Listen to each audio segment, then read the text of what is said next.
The autopsy reports have been privately leaked. Victim 4 was lab-made.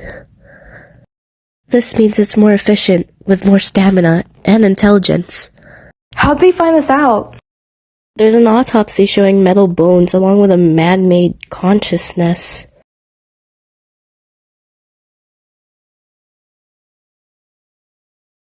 Oh my gosh, we are so done. What are the effects? We need to take more precaution.